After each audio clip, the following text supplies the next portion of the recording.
the last couple of weeks, which have been hectic, and I would like to warmly thank all of them. A few years ago, it was in 2016, we were invited with Claude Tronecker to talk about TT33 in front of the French Society of Egyptology audience. 6 years later, so this time in Montpellier, I'm happy to be able to give you the latest news about this mission. As I am speaking in English, I've chosen to put the captions of the slides in French. The monumental tomb of the ritualist priest and chief Pariamenhope entered the European mind early on. It is known from the end of the 18th century through the testimonies of European travelers. The Description de l'Égypte lists it, as do the Denkmäler of Lepsius. In 1829, while leading the Franco-Tuscan expedition to Egypt, Jean-François Champollion described it as an immense and prodigious excavation which travelers admire under the name of Great Syringe. But the earliest known mention of the tomb dates back to 1743, when the English traveler Richard Pocock published his travel diary, in which he gave the very first, although it's rough, plan of the monument. He had visited the tomb 6 years earlier in 1737, and he was really impressed by the tomb. He described it as a grotto and extensive apartment. Now, this is how he interprets Pariamenhope's tomb and that of his neighbor Hawa. One would almost imagine that these places were habitation for the living and possibly might be cut under the palaces of the kings of Thebes, if they were not the very palaces themselves, to retire to when they pleased from their tents or other places more exposed to the wind or heat. He thus imagined that TT33 was a kind of underground summer residence of the king, where Pharaoh liked to retire when it was too hot or windy. Another traveler, Anton Graf Prokesch-Osten, gives another picture of the tomb. He mentioned an endless labyrinth that you may only venture into with a safe guide and good lighting. To cross the dark thresholds require a certain self-conquest. Like the roar of the sea, the flapping of millions of bats sounds up from the depths, inhabiting these catacombs and fluttering around the intruder in all swarms, often extinguishing his light or crashing against him and polluting the oppressive air in such a way that the strongest nerves can be attacked by it. Well, there are many other travelers' testimonies, and my aim here is not to collect them. I propose in 40 minutes to present the tomb, then its owner, who is not well known, before dealing with the ongoing and future work of the French mission that studies this monument. So part one, library in stone. The monumental tomb of the lector priest Pariamenhope dates to the end of the 26th dynasty and the beginning of the 26th. That is to say, the 7th century BCE. More precisely, the main part of Pariamenhope's career would be situated between 680 and 660 BCE, that is to say, during the reigns of Taharqa, Tutankhamun, and Psammetichus I. However, the name of the king is never mentioned in TT33. Pariamenhope is only referring in a kind of politically correctly thought to the king of his time. Claude Tronecker has suggested that Pariamenhope had an influence on the later Napatan rulers, especially in the decoration of their tombs. Tomb TT33 is probably the largest private tomb in Egypt. It is situated on the west bank of Luxor in the North Assassif necropolis, in front of the temple of Deir el-Bahari. More precisely, the tombs of the North Assassif necropolis are strategically located along the causeway of Hatshepsut Temple. Indeed, the beautiful Festival of the Valley had rituals including Deir el-Bahari Temple. As you know, it is a festival known since the time of King Neb-Hepet Ra, during which Amun-Ra leaves Karnak to visit the Theban necropolis. This festival still seems to be alive at the end of the Third Intermediate Period. Well, Padilla-Menopé himself say that he chose to make his tomb literally a mooring place in the direction of Karnak. He thus wanted, like his necropolis neighbors, to place himself on the path of the procession of god Amun. We shall see that one of his titles was leader of the festival of Amun in Karnak. I have to mention here an inscription of a contemporary of Padilla-Menopé, the powerful Mentuemhat, mayor of Thebes, fourth prophet of Amun and necropolis neighbor of Padilla-Menopé. This inscription seems to echo the privileged position of the tomb. If I understand correctly, this inscription, which is a fragmentary inscription, it seems that the god, during a procession, while going up the processional road, had revealed to Mentuemhat the location of his future tomb, Titit 34, and Mentuemhat immediately set to work. This kind of divine revelation of the location of the tomb is a process known at least since the New Kingdom. In the Assassif necropolis, both in its northern and southern parts, a very small number of privileged people, let's say happy fews, are buried during the Kushite and Side period. The tomb of the priest Padilla-Menopé is one of barely 15 monumental libraries in stone. These belong to a Theban elite buried in a reserved place on the path of the Amun procession. However, Tomb 33 stands out from the other tombs because of its size, its decorative program, and its prominent location. Indeed, Tomb 33 seems to have been the very first tomb that Amun saw on his journey to the necropolis. The effect was theatrical and part of a memorial strategy.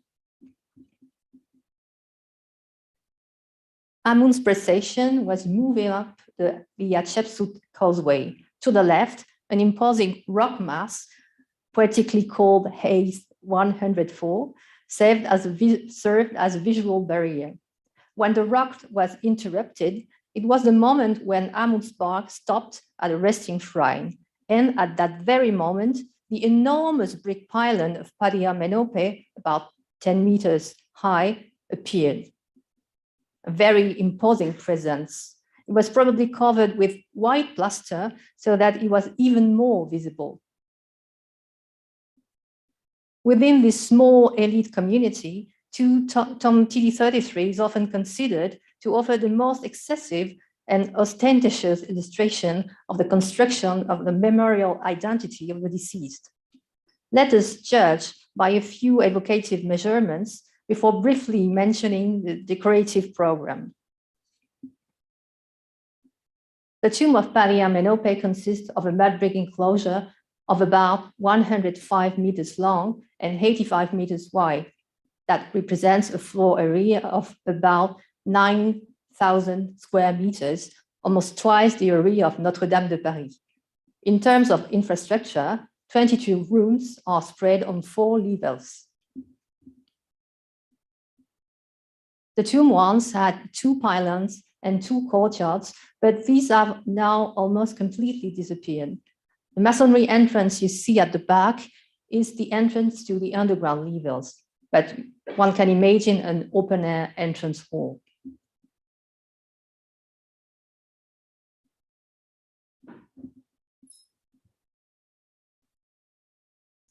In general, with a few exceptions, the tomb is fully inscribed. The total decorated area has been estimated at about 2,622 square meters. The underground levels cover approximately 1,000 square meters. This This 22-room tomb is a library in stone. It is indeed a kind of anthology of Egyptian funerary literature. It can be compared to a kind of Bibliothèque nationale de France for this type of literature. It gathers funerary texts from very different periods. It gives versions that are often clarified and reworked. It also assembles them in a particularly original textual and architectural synthesis. We are therefore faced with clarified texts that allow us to understand older and sometimes more faulty versions.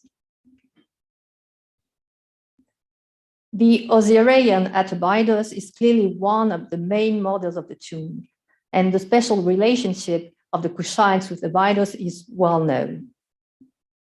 Moreover, this anthology of funerary literature could have been accessible. The presence of appeals to the living in the deep parts of the tomb led Claude Kronecker to believe that that part of the tomb could have been accessible during certain festivals and that the text on the walls could have been consulted.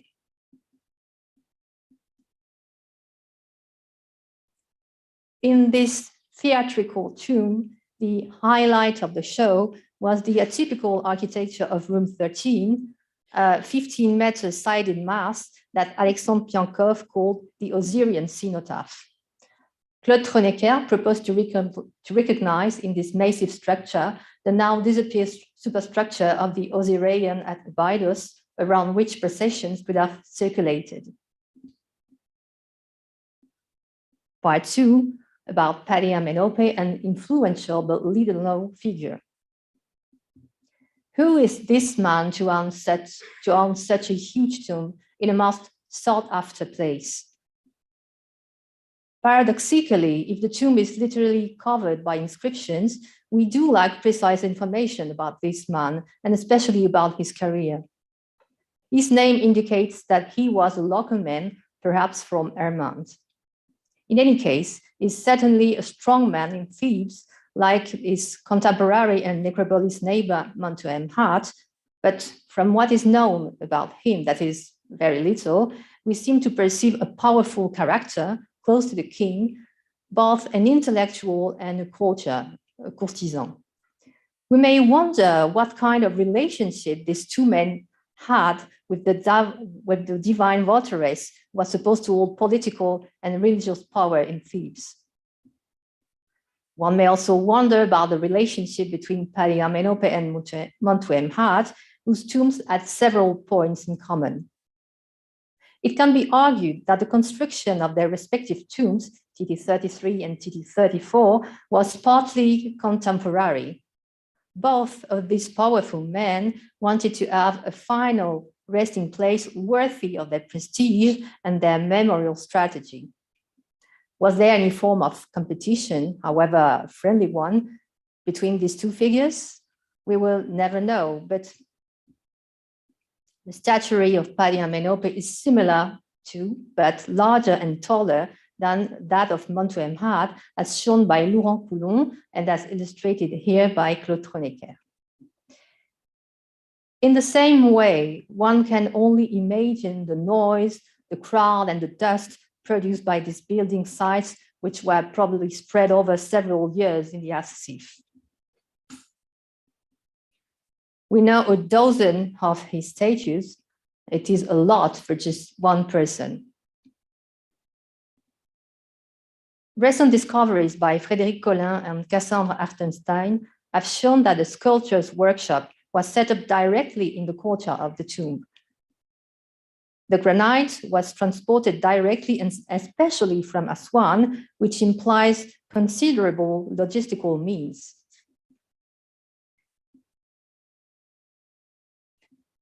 We know a few members of his family: his mother, his wife, two nephews, and on his mother's side, uncles, aunts, and cousins.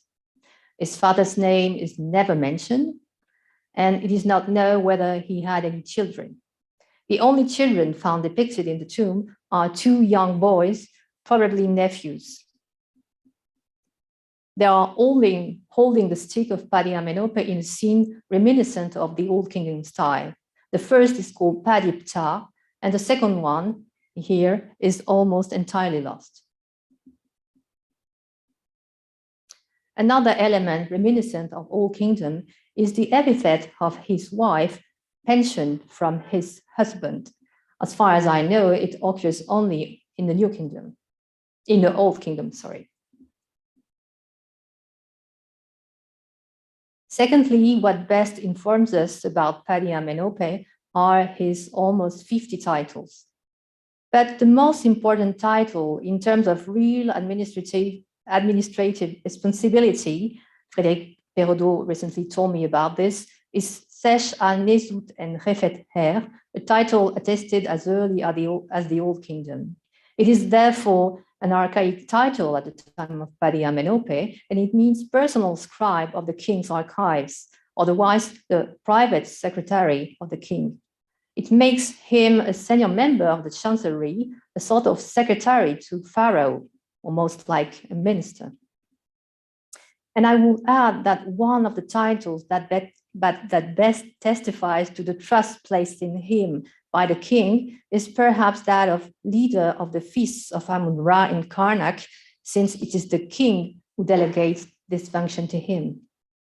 But of course, the title that helps explain the literary sophistication of the decorative program is that of ritualist priest, which presents him as an intellectual, a scholar, and indeed, this is his short title in the tomb.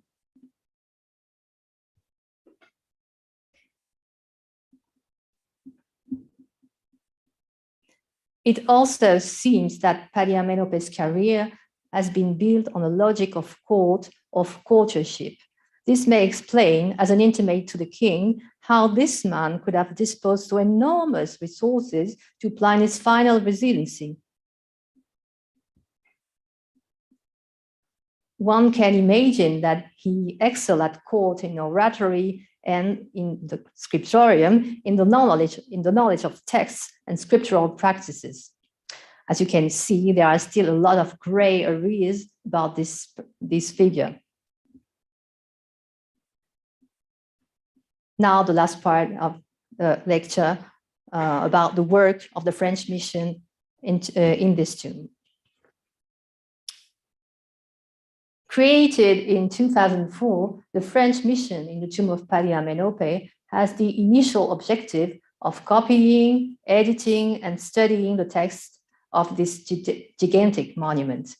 The epigraphic mission was initiated in 2006, following the inventory, photography, and removal in 2004-2005 of the antiquities placed in Store 33. This mission is the result, and this project is the result of a collaboration between the IFAO, the University of Montpellier 3, UMR 5140 ASM, and the University of Strasbourg, UMR 7044. I will add that 3 epigraphic projects have been supported by the LabEx Archimède, and I will start now with the restoration project. Since 2017, a conservation and restoration project has been added to the text study project. It is supported by the Fonds Khéops pour l'Archéologie in Paris, whose president is Christine Gallois, who is the coordinator of the conservation, restoration, and sanitation project in collaboration with Sophie Duberson from the Louvre Museum. Before 2017, we had carried out occasional restoration operations, particularly in 2012 in Room 5, with a team of local restorers from the Ministry of Antiquities.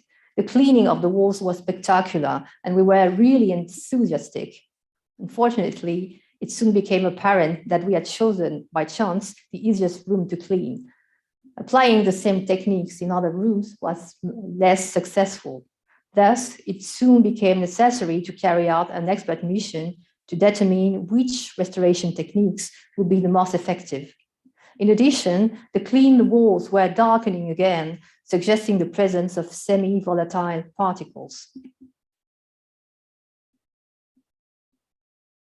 Numerous cleaning tests were carried out by Sophie Duberson using different techniques. It appeared that micro sandblasting on the left was much more effective than chemical pads. The expert mission concluded that the rooms showed very different levels of degradation, so different cases to be treated differently. In the end, the technical issues were so numerous that the tomb could be used as a restoration school because almost every type of degradation is present there. In the program that was then drawn up by experts from different backgrounds and institutions, it became clear that the first priority was to clean up the tomb and to deal with the pollution of the indoor air, which was particularly heavy in VOCs, volatile organic compounds. Similarly, establishing the climatic profile of the tomb was essential. Without going into technical details, highly irritating and toxic VOCs, particularly in the burial chamber, located some 20 meters underground, had to be removed. To this end, in 2019, an air extraction system was installed from the entrance of the tomb to the burial chamber. A sensor was placed in the burial chamber and it was read twice a day to record the VOCs levels. The resumption of ventilation in 2021 led to a further decrease in VOCs. Oh, yes, I forgot to show you the slide.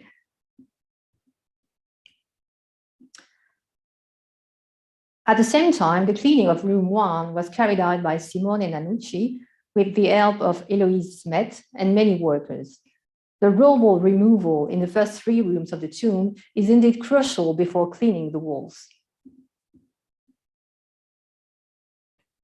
Currently, the cleaning of 2/3 of room 1 is finished. During the last 2 seasons, thousands of decorated fragments from walls, ceiling, and pillars of room 1 were excavated. And this brings me to the assessment of the epigraphic project. The fragments excavated in room 1 allow Silvia Einaudi to identify new chapters of the Book of the Dead originally inscribed on the pillars of room 1, and also to get an idea of the vignette referring to chapter 1. The scene of chapter 1 has retained its vivid colors, and for us, it was the first occurrence of green color in TT33. The study of the vignettes in chapter 1 and 17 has confirmed the chronological proximity between the tomb of Palia Menope and that of Karakamun, TT223, a Kushite period tomb located in the South Assasif necropolis. I refer you to Sylvia's article in the online Montpellier Journal EMI 15 from 2022. It is difficult to summarize here all the progress, modest or more substantial, made by the team. We have made for sure a lot of progress in understanding the monument, its functioning, its decorative program, its models, its influence, etc. And this has been the subject of numerous articles or conference proceedings. I am staying here at a factual and general level so as not to repeat too much of what has already been written. The photographic coverage essential to the epigraphic work is provided by Gaël Paulin of the IFAO's Photographic Service in collaboration with Mohamed Gaber of the IFAO's Topography Service. Also, photographs are available for the rooms highlighted in red. It's supposed to be red, but kind of gray. The rooms highlighted in red on the plan. And what is now the status of the photogrammetric coverage? The entire tomb has been surveyed by Olivier Onésime, formerly a topographer and photogrammetrist at the IFAO. Only the entrance hall remains to be surveyed, but the presence of antiquities still stored there must be solved to allow the complete and accurate survey. Here is now the attribution of the text to the epigraphers. To put it simply, almost the entire tomb has been at least hand copied. The rooms are in a very different state of conservation. The walls of some of the rooms are more or less collapsed, more or less soiled, more or less looted, So we are dealing with a very different cases. But in any case, there is often a great deal of puzzle work with the fragments of the walls. Therefore, the main part was hand copied. The next logical step is the digital facsimile with Adobe Illustrator. Here, progress is currently more limited. To date, the digital surveys completed are the Book of Caverns, room 17, 18, 19 by Daniel Vernin. In his 2019 book, only the scenes are drawn, not the signs, but he plans to produce the full facsimile for publication at the IFAO. And second, the Book of the Gates and the Beginning of the Android, rooms 12 and 13, by Pauline Calassou and myself. We made a complete survey of the Book of the Gates and the Beginning of the Android, and it represents almost 100 meters square of drawing. I still have about 270 meters square to draw, so still a lot of work. And as a preview, here are the best preserved parts of the Book of the Gates. This will be the subject of several volumes at the IFAO, I hope. In addition, I would like to mention the international conference held in Montpellier last July. It was devoted to the decoration of the Assasif tombs, and several communications concern TD33. The proceedings will be published in the Selim collection in Montpellier, probably in 2024. To conclude, I will present the perspectives in a few sentences and 3 more slides. First of all, for epigraphy, then for restoration.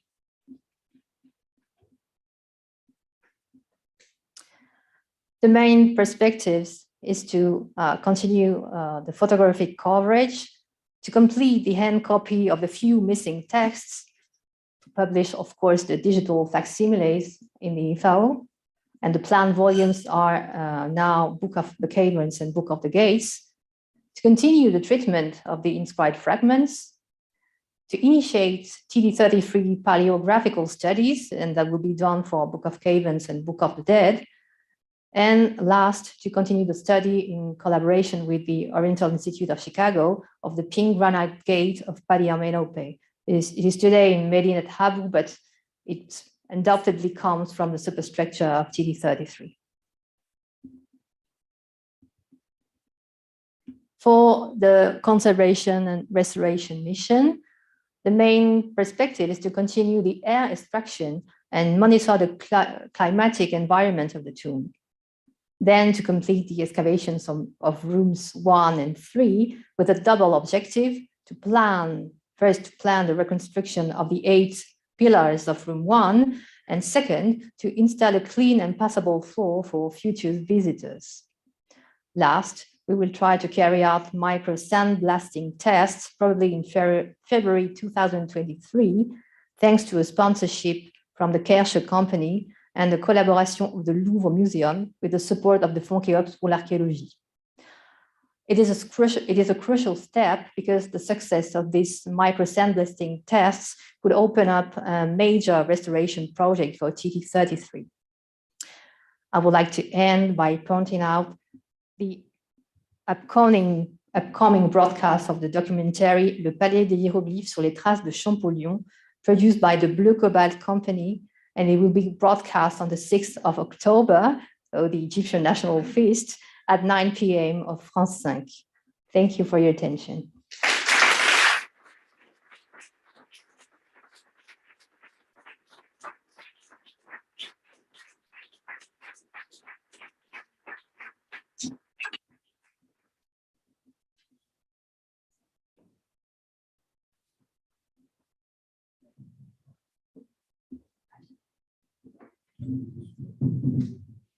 Thank you very much for this very evocative and comprehensive lecture on an incredible monument and more than 20 years of research. Merci beaucoup pour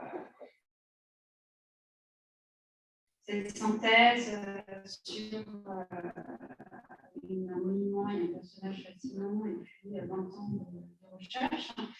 Je pense qu'on a un peu de temps pour prendre des questions. Pas beaucoup, mais we can take a few questions. Are there questions from the chat and the internet? Notez que les gens qui nous suivent à distance, vous voyez le chat de YouTube. Est-ce qu'il y a des questions? Was here.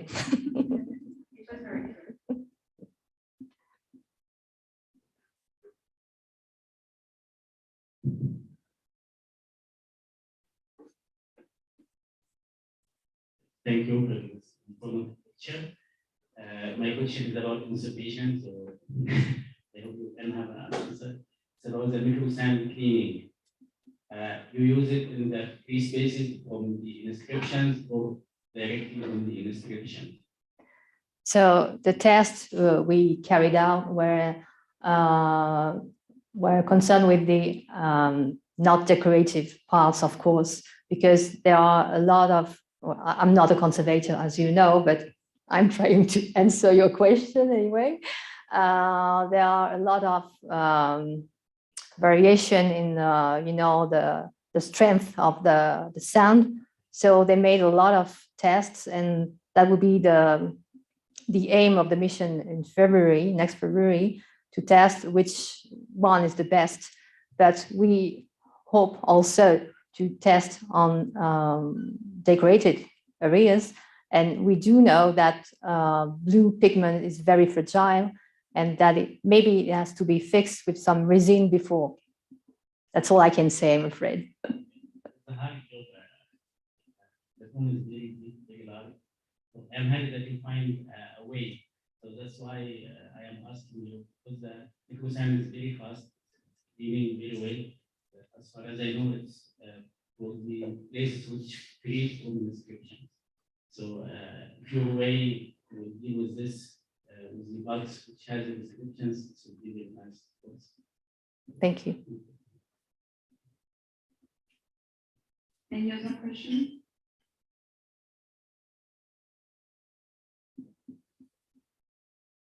Online? It was daunting. As big as the thing. Well, actually, let's take the opportunity not to run late. So maybe I will introduce our next lecture, and thank you again.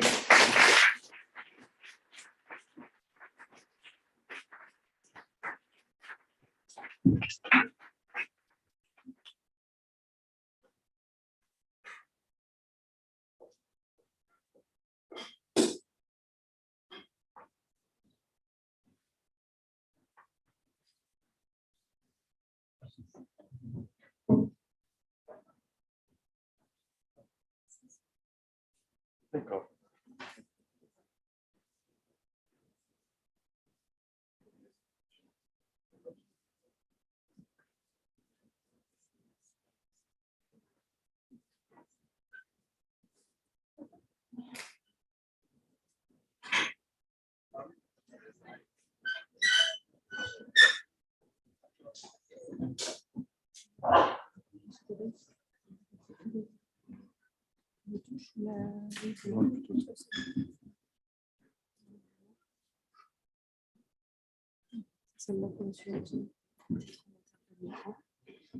Pour éviter que vous soyez...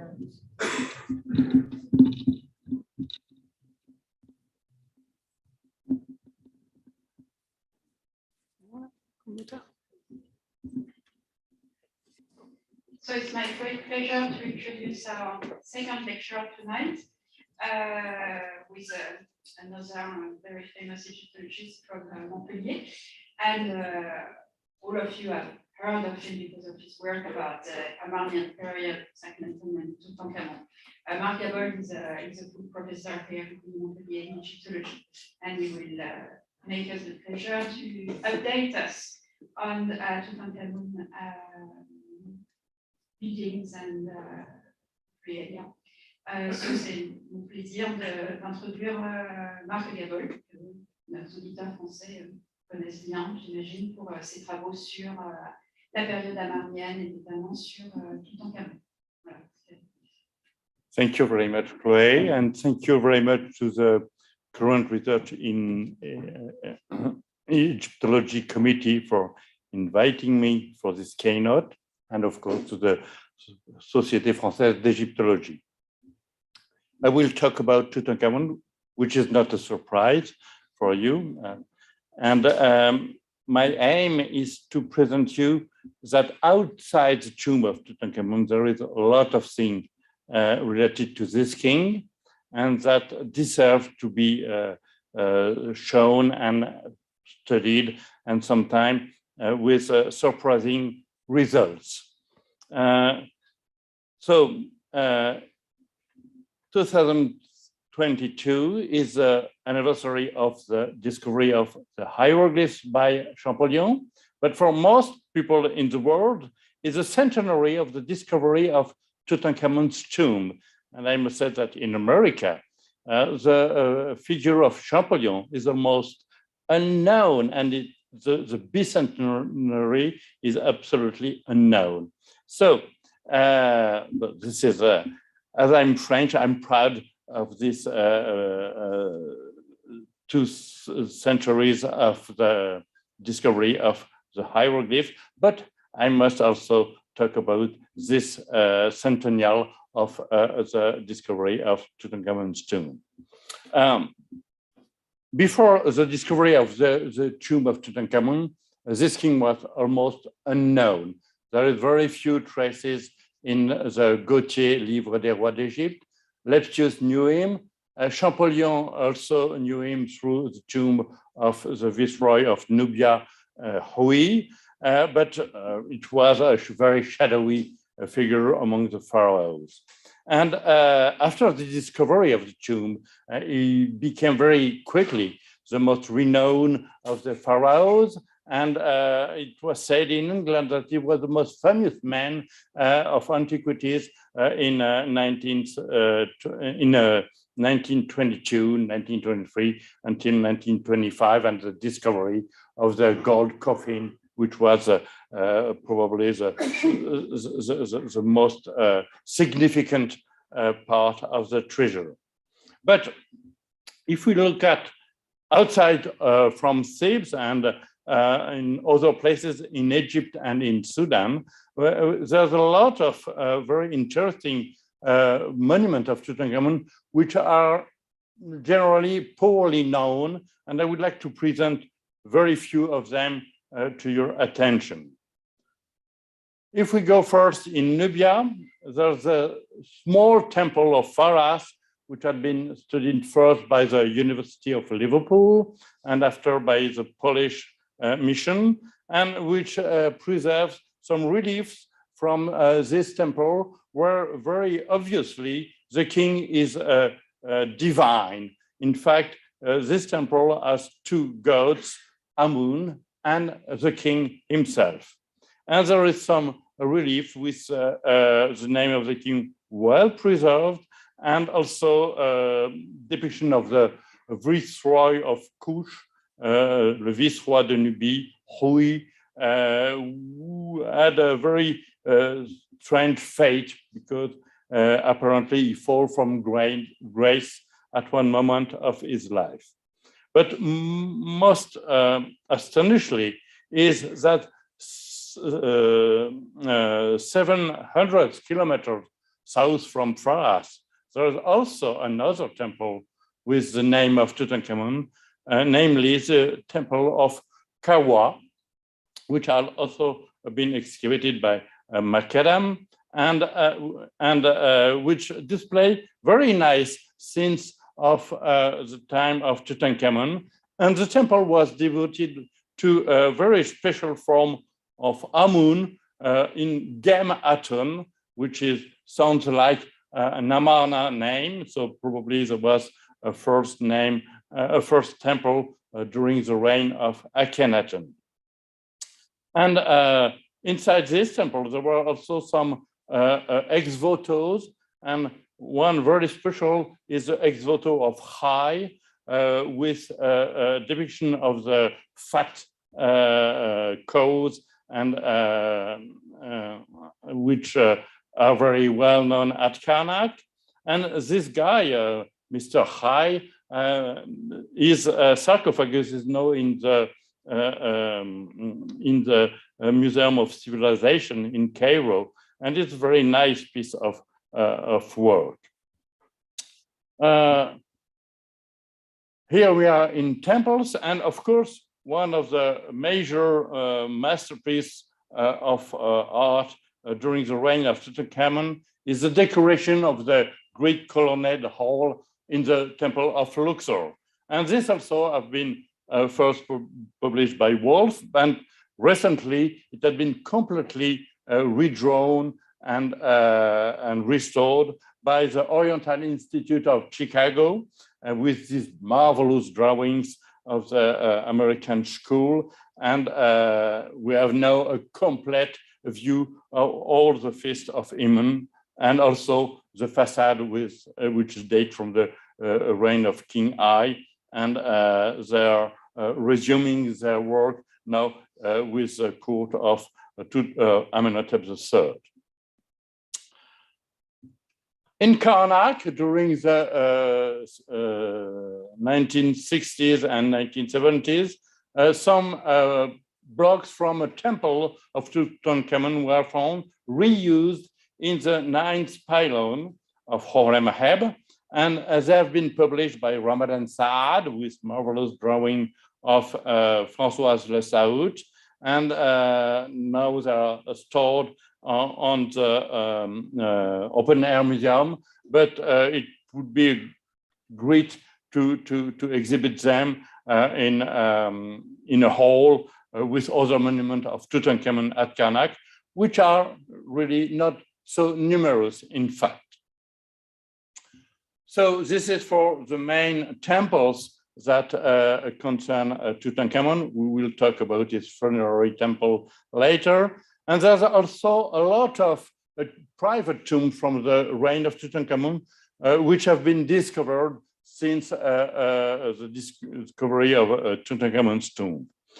From the south to the north, I must first mention the tomb of Hekanefer at Aniba, which was discovered by William Kelly Simpson and published by him, with a wonderful pieces of burial furniture, including very, very delicate chapters. And it's very interesting because we know this guy from the tomb of Hui, tomb T40 in Thebes, and where he is depicted as a typical Nubian, but in his own tomb at Aniba, is depicted as an Egyptian. This means that in fact, he adopted the Egyptian language and also adopted the Egyptian religion. As you know, the Egyptian gods only knew the Egyptian language and didn't know the Nubian language.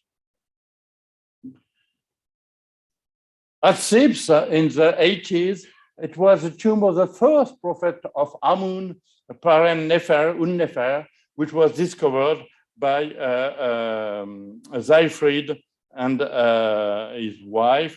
And it's a very interesting monument, which is still to be published in its entirety.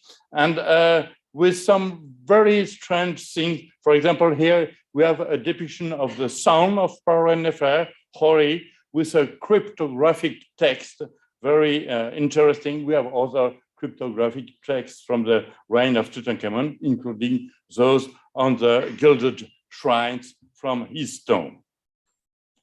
Further north, in the surrounding of Sohaj,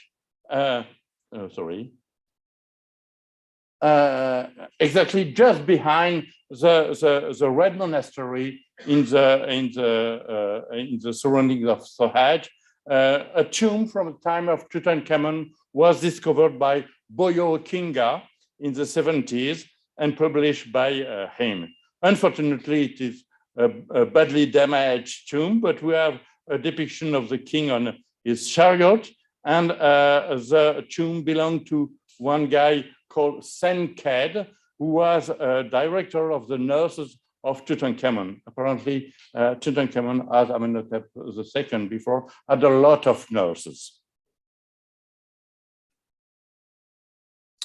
If we make a small stop at Saqqara, of course, in 1976, there's a discovery of the tomb of Horemheb by Geoffrey Sondike Martin, who passed last year. And with this marvelous reliefs, I show you here the scribes recording, in fact, the prisoners, the Nubian prisoners, and also the wonderful reliefs which are joining the reliefs now in Leiden. Just aside, Martin Raven discovered and excavated the tomb of Maya, no, the other Maya, sorry. Maya, the Ministry of Finance, so the treasurer of Tutankhamun.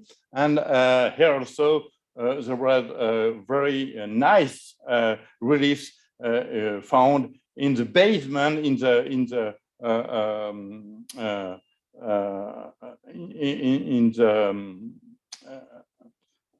the rooms under the ground level. We must mention also the very intriguing discovery of Alain Zivy with the tomb of Maya, who was the nurse of Tutankhamun, who is perhaps depicted in the royal tomb at Amarna, but it's not sure. And this tomb is not completely published. And Alain Zivy gives some very interesting but intriguing hypotheses on the identity of Maya, which are for me not fully convincing, but interesting anyway. Since also 1922, some stelas related to Tutankhamun have been discovered. This one discovered at Deir el-Bahari. In fact, it was discovered before the discovery of the tomb of Tutankhamun, but published slightly later. And it mentions a scribe of the count in the temple of Neb-Matre, who is Amenhotep III, who is also first prophet of probably Amun in the temple of Neb-Reperure, so Tutankhamun. And this is one of the pieces that lead recently the Hawas to excavate in the north of the temple of Horemheb at Medinet Habu, hoping to discover the temple of Tutankhamun. And fortunately, or unfortunately, he didn't discover the temple, funerary temple of Tutankhamun, but fortunately discovered this settlement from the late reign of Amenhotep III, and with all the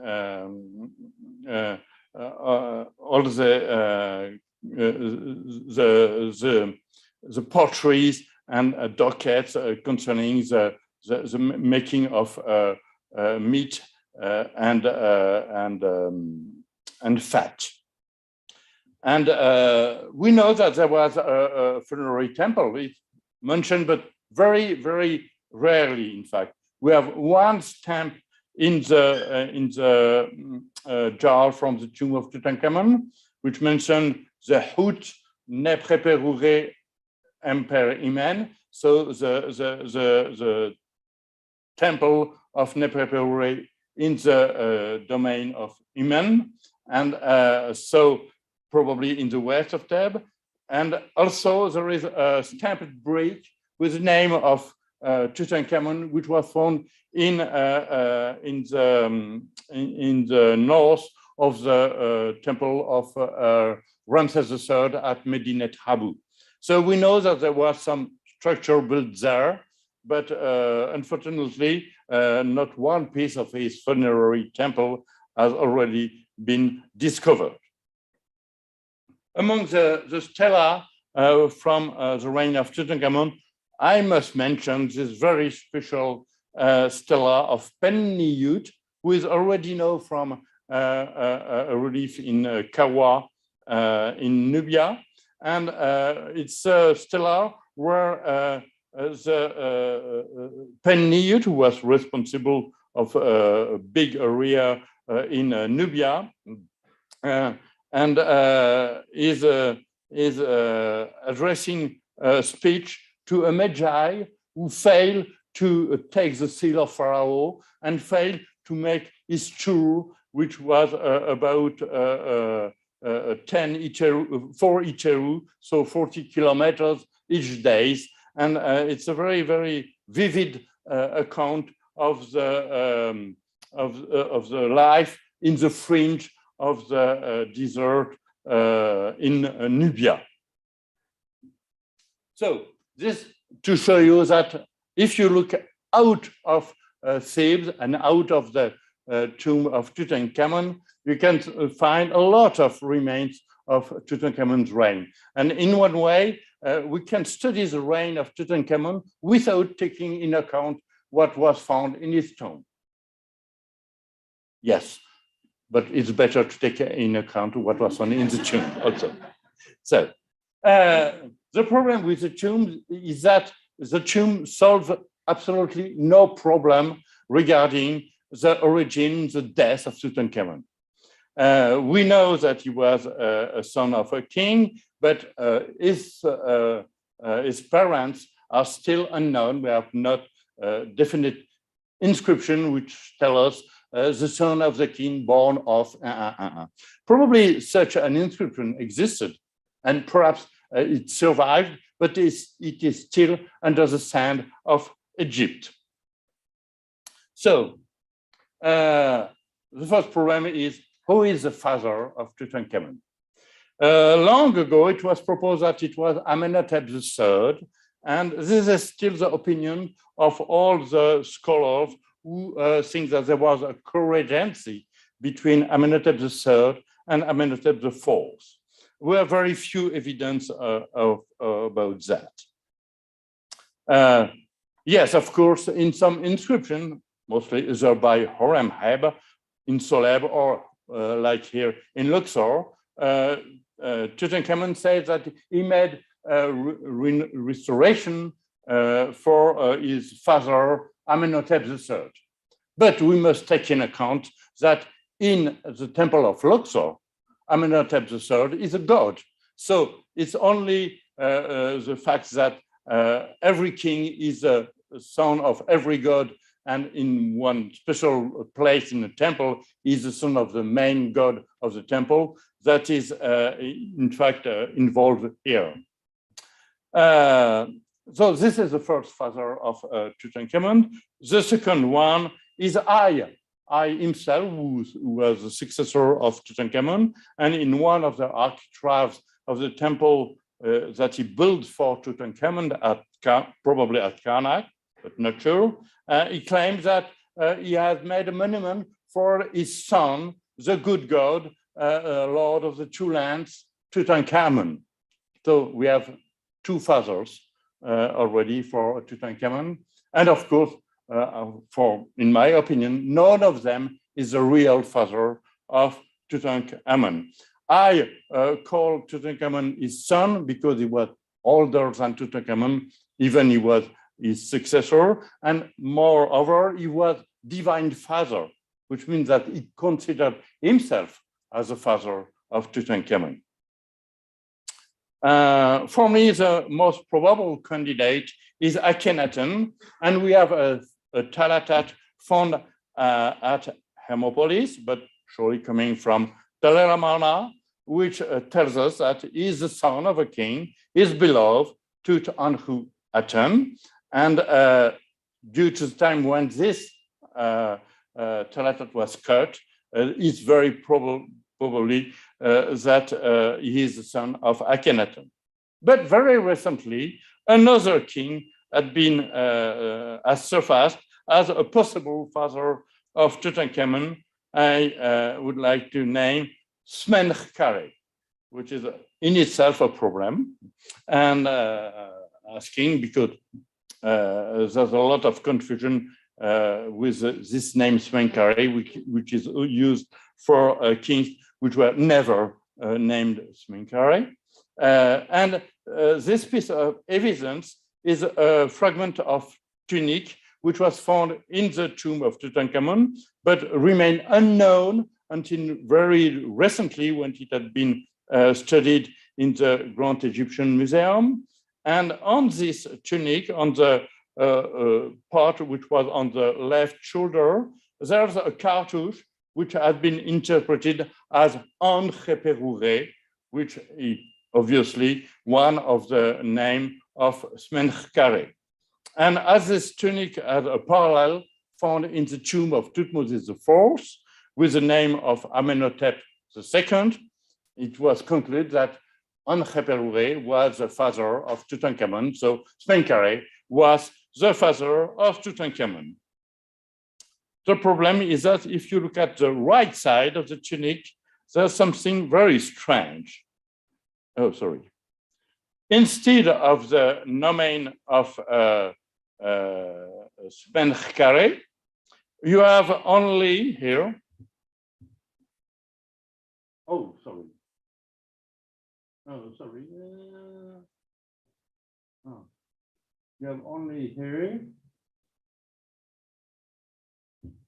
some epithets, dominion, life, every dominion and life, and no name, no royal name. And so I was wondering if it was really the name of Smenkare and the praenomen Angeperure. And after some research, I came to the, I reached the conviction that it was in fact Amenhotep III. And if you cut a cartouche of Amenhotep III, oh, sorry.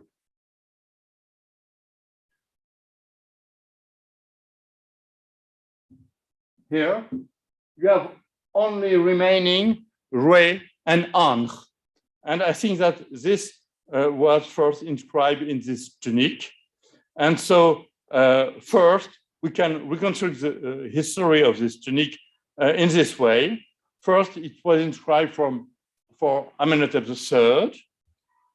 And then during the reign of Akhenaten, the name Amenhotep was removed and then replaced with another fragment of fabric with only these titles and epithets.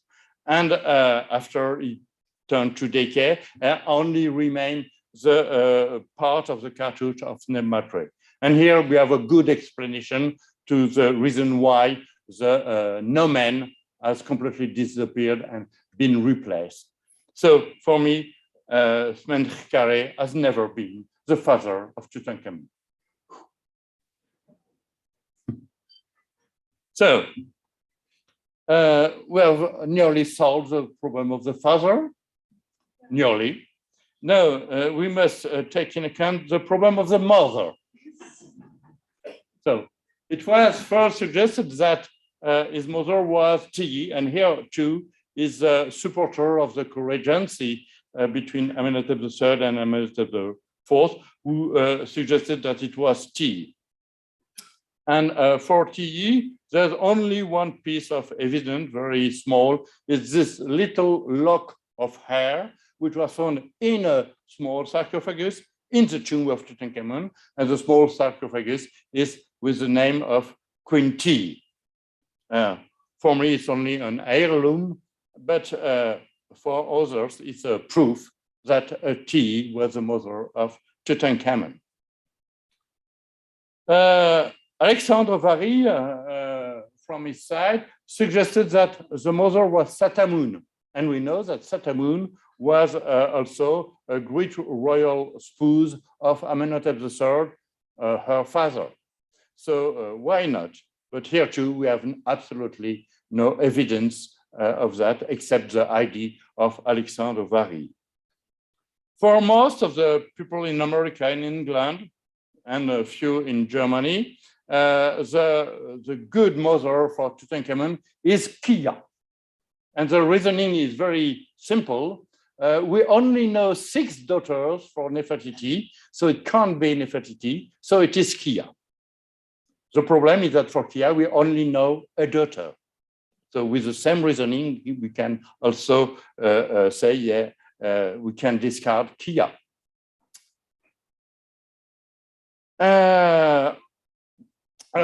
Thanks to the DNA analysis in 2008, they have proposed that it was a sister of Akhenaten with same father and same mother.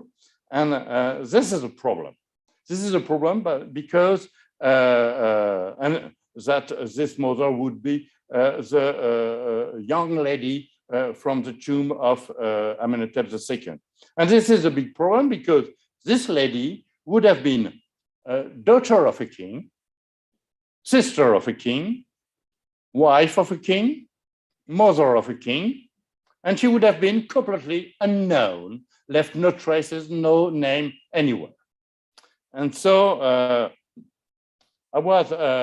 this was a big question for me. And with the help of the same data from the DNA, I reached the conclusion that it could be, in fact, a cousin of Akhenaten, which was issued from a wedding between cousins.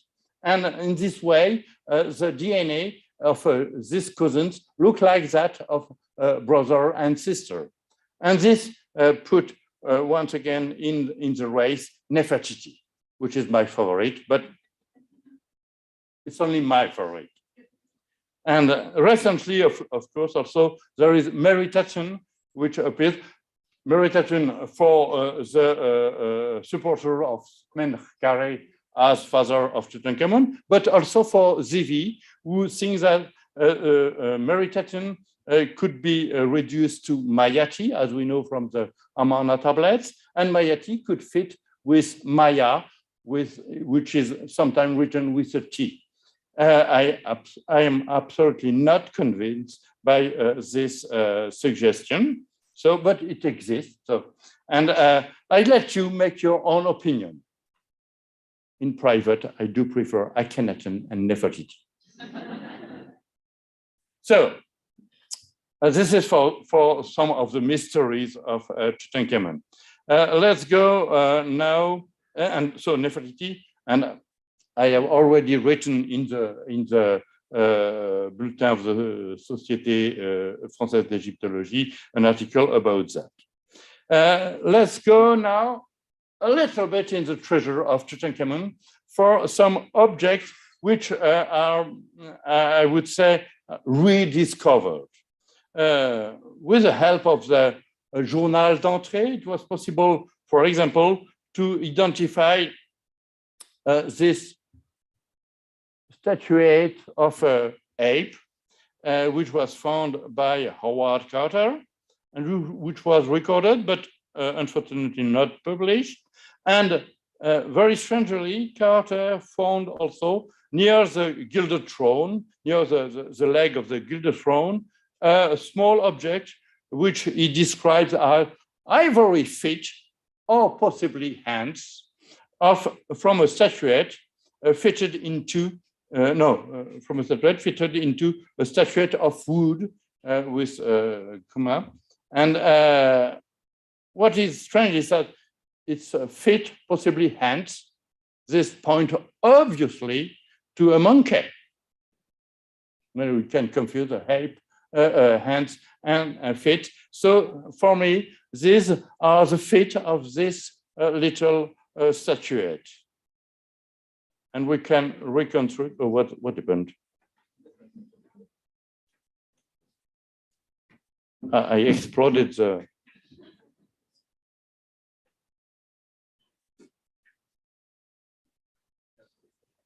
Sorry.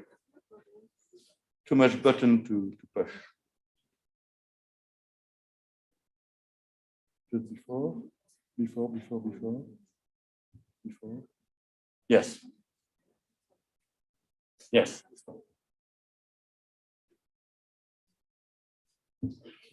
And with this, I was able to reconstruct the whole object with this other ape, which was, I don't know if it's still exhibited in the Brooklyn Museum, and which is exactly a pair with the one in a Cairo museum. And so we can reconstruct this object as a coal tube protected by two apes. And you can see here the little piece of from the legs of the ape in Cairo Museum, which was put by Carter in a box of oddments. I hoped long ago to find this box of oddments, but unfortunately, it's perhaps now in the museum, but unfortunately, the feet of the statuette have not been recovered. Always from the tomb of Tutankhamun, some objects which were never recorded in the Cairo Museum. The case of the object number 547A, which was found in a box for headdress, and so it's probably part of a hairdress, and which never entered in the Cairo Museum. But in the St. Louis Art Museum, there is an object which is made with exactly the same beads. And I suppose, and it comes from the collection of Howard Carter, so I suppose that it's the same object which had been turned into a fantasy necklace in one way. And still about a necklace. Yes, in 2015, I saw on an auction book that this collar on the left was for sale, and on October 1st of 2015, and it was not sold. It was 30,000 British pounds, but it was not sold. And when I look at the details, it looks something familiar for me. And in fact, if you look at the drop-shaped beads in gold and the little discs, they are exactly similar to those from the big collarette that was put, the Uzer collar, that was put directly on the skin of King Tut when he was, his scalp was unbound and wrapped in wrapping. And this big collarette was partly left on the body of Tutankhamun, but the terminal are described as gold hawk flexible clasp. And what is interesting is that, so what here you can see what was left on the mummy in 1926, and which was unfortunately robbed, probably during the Second World War. But the terminals were not left on the mummy, and there are no at Kansas City. At Kansas City, you have some terminals of gold with a gold, a falcon head, and yet, as you can see, there's a little hinge. This means that it was a flexible terminals, so it's a gold hawk flexible clasp, exactly the description of Howard Carter. So we can reconstruct the whole collar as it was originally, like this, and now as what remains of this collar. So the terminals in Kansas City and the rows of bed from the outside of the collar, which are in a private collection in the United States. So this is to show how with the object from the tomb, you can also get some new information about the king's burial. So, the hidden chambers. Yes, of course, you have heard about that. And for me, there was no hidden chambers. And all the irregularities on the walls of the tomb of Tutankhamun points only to irregularities. Okay, and so I will talk now about the memorial built by Tutankhamun and I for Tutankhamun at Karnak. And thanks to the Labex Archimede and thanks to the delegation I got from the CNRS, I was able to resume the work on this building and to achieve all the drawings to give a plan of the monument. And you can see here the facade of the monument, which is very strange in one way. Two of the doors, the main door and the side door, and also the architrave, which are with dedicatory texts, 5 in the name of I, 1 in the name of Tutankhamun. The pillars, the only one preserved pillar, which now can be reconstructed because this block was, oh, sorry. This block was still in the second pylon last year. One of the walls, outside walls of the court was made in talatat with 2 scenes of battle, and the battle itself and the triumph after the battle. And the big blocks show the army returning back to Thebes with prisoners, is what you can see here with the 2 bars. I put this block, which was, sorry.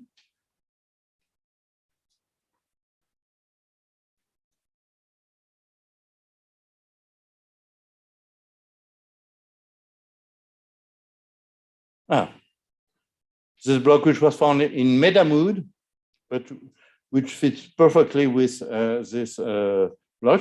There is also ritual on the statue of Tutankhamun, which was published in BFAO 30 years ago, and a Nubian battle.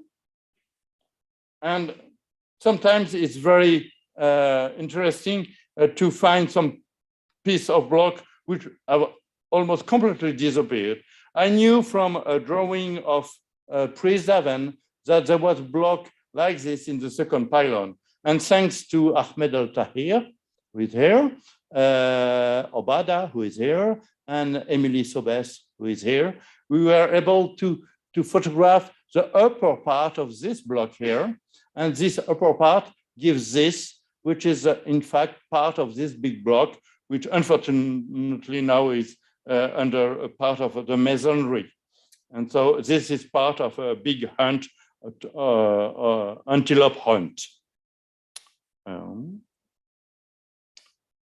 Also scenes of coronation of King I with Tot, and a lot of, this has been discovered recently, a lot of talatats, which belong probably to the left side of the court, with the Valais festival depicted at least.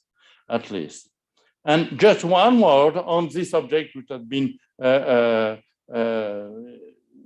subject of debates recently. So it's a stela of Tutankhamun now in Louvre, Abu Dhabi. It's a private stela.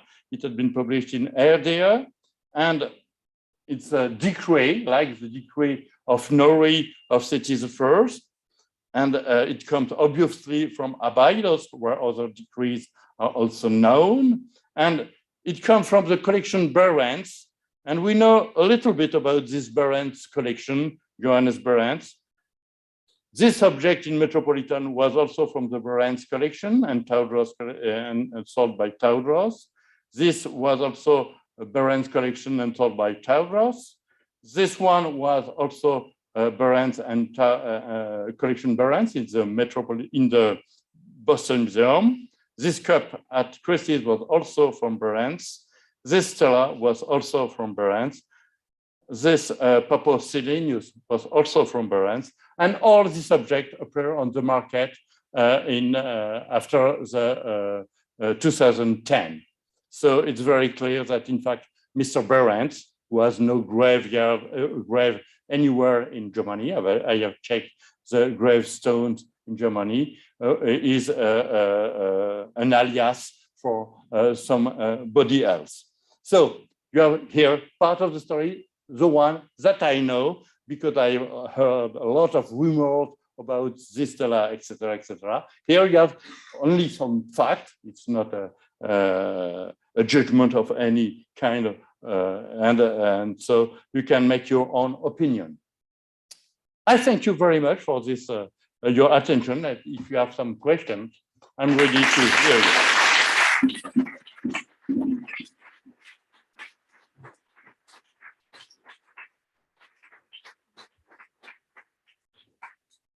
Thank you very much for keeping time with such a material and for this very refreshing view of the brain of Tutankhamun away from the tomb. I think we would all love to hear more about your work and the drugs from Karnak, and you just unrolled part of the new temple for us. We're running out of time, but we have time for questions. If there are any, are there any online? Not yet. Not yet. Perfect. No question. Yes.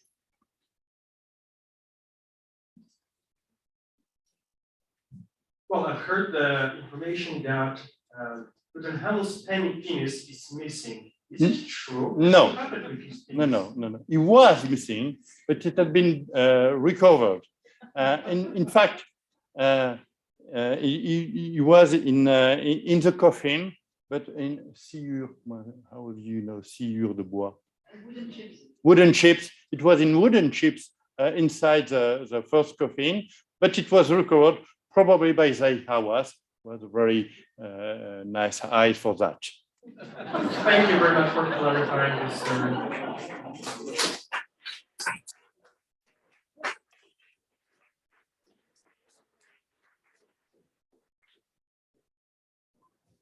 There was a missing penis in the documentation. A last question. But no one is going to there. Another part of the anatomy, please. Well,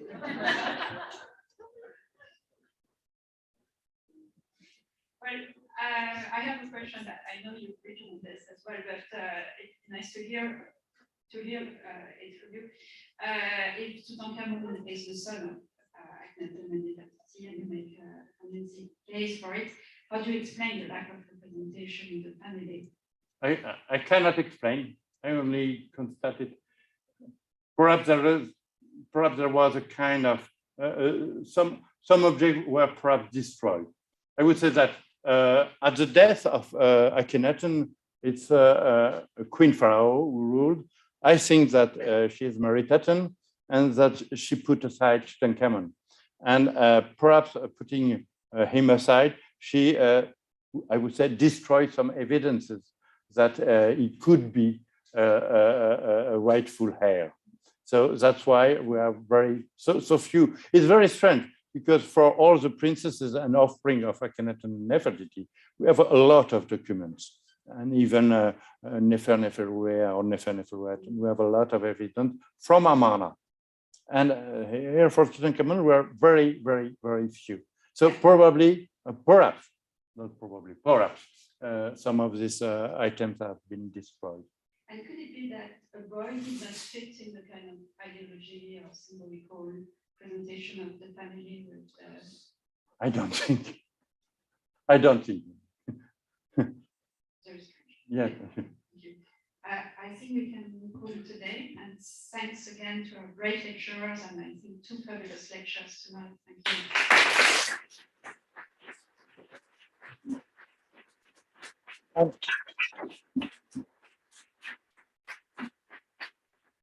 And I must apologize for my fractured English and for the technical errors that I made. Well,